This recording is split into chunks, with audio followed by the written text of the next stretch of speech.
Hey, Viking fans, this is Keith Millard, and you are listening to the One Bar and Lupicus Show. Go Vikes. All right, welcome back to the One Bar and Lepicus Show. I'm One Bar with a burly-looking Lepicus. Looks like he's been playing lumberjack today. I've been out in the forest. I've been one with nature today, and I'm going to go back out there after this. I got some shit to do. All right, well, let's get into this then so you can get back out there with your hatchet. In this episode, we're talking about 5 surprises that happened over the course of the NFL draft. 5 Minnesota Vikings surprises, I should say. And there wasn't any that were like completely and utterly mind-blowing, but there was a few that were we didn't really see coming. Yeah, and we're talking more, not like the player really, not so much, more of the scenarios. So let's start off with number 1. The number 1 surprise in no particular order for the Vikings this weekend was they did not trade up in the round 2. Yeah, I think they kind of realized that maybe they didn't have to. I think they were looking at Kellen Mond probably the whole time, and as the board kind of took shape and was falling, they hung tight and they did not jump up. So Rick Spielman basically said in his press conference after the round 1 of the draft that he was going to trade up. I mean, he very strongly, made that intention, but they didn't do it. And I still think they got the guys they wanted. So I give them kudos for staying put. Yeah, Spielman actually comes out and basically says he's going to do something. And then Vikings fans, being as gullible as we are, we actually believe him on that. And then, of course, he didn't do it. So they had the ammo. They stood still and still got their guys. So no trades up in the round 2. Yeah, that was very surprising. All right, second surprise, Chaz Surratt in round 3 before they took any guard. Yeah, and again, I was more surprised at the position. A linebacker I didn't think was a need they had to address with their second, third round pick. With Barr coming back, with Kendricks being healthy, you got Troy Dye coming back healthy year 2. Blake Lynch surprising. You bring in Nick Vigil. I thought that linebacking core was okay, and then go ahead and bring in a Chaz Surratt. Again, like you said before, a guard, and the guards there was like I think 3 or 4 at that point that the Vikings were interested in. And they were all still on the board. So maybe that's why they pulled the trigger first on Chaz. And I bet you maybe more look into it. So I think Chaz Surratt was a pretty hot name around the NFL. I think a lot of teams are after him. Chaz, I like how you guys are on a first name basis now. I'm jealous. They were very close. Well, and the big thing is, like you said, all the guards that were available at that point. I mean, you had your Quinn Miners, you had Wyatt Davis. There were some good guards, and Creed Humphrey was still there. What? Creed Humphrey was still on the board. So you're just thinking, all right, sweet. All these guards are here. There's no way they're not taking anyone. And Chaz Surratt, they throw us for a loop, but luckily it panned out very, very well.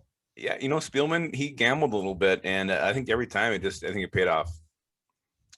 All right, next surprise for the Vikings in this draft was the fact that they did not take any cornerbacks. None. Yeah, it was weird. The Nostradamus kind of predicted this one, that they would not really hit one of their major needs, and they didn't. They didn't hit a corner at all. When they announced Cam Bynum, Spielman called him a safety. It came up as a cornerback when it showed his name. I think that's where he mostly played in college. But even the late round picks, Vikings didn't grab a corner. So did they knock Mike Zimmer out and just do what they wanted to do? Lock him in a door? I don't know what was going on there, but no corners.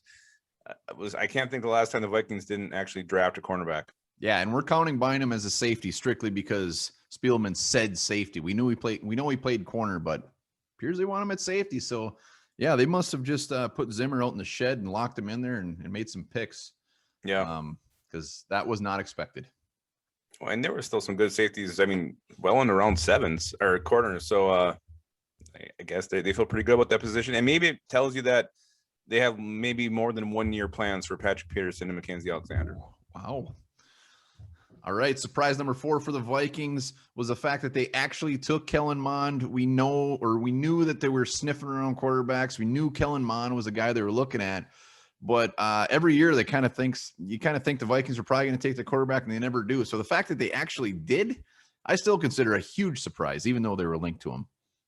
Yeah, it's something Minnesota Vikings just haven't done. You go back, they've got a couple of first-round quarterbacks. I think they took a 5th in Booty, and then it's been 7th rounders. They don't take these mid-round guys, and here it kind of goes back to Spielman, or I think it was Zimmer in his press conference, that we got to start doing some stuff different, looking at the type of O-linemen they bring in, type of defensive players they bring in, and maybe this is part of their movement to do something fresh, do something different, stay evolved, and get one of these athletic quarterbacks who can make plays with his feet, keep a defense on their toes. And yeah, so they actually did it. It was pretty mind-blowing that they moved up and finally took that quarterback early in the draft that they can develop and be the backup. Yeah, and I was just watching some Kellen Mond. That I'm falling in love with him a little bit. Yeah. Did you see he tweeted back in 2016 that Minnesota is a horrible state? Yeah, I don't know how he said it, but is that what he said? It wasn't nice. Something And like that. he was talking about Mankato as well, and he did not spell Mankato right. So come on, Kellen, you got to go delete that thing. Well, he was, what, 5 years ago? So he was, what, probably 16, 17? Probably. I'll give him a pass on that one. Oh, yeah. He's going to love it here. All right. The last surprise of the 2021 draft for the Vikings is the fact that there were no late trades. And that is like unheard of. I mean, we didn't get fancy at all. We didn't trade back. We still ended up with no 7th round picks. We figured that they were going to be trading back multiple times. Didn't happen. But you know who did trade back? Who? Denver. So was it George Patton? Was he the mastermind of this the whole time? The trade back, was it not Spielman? I think Denver moved back a couple times.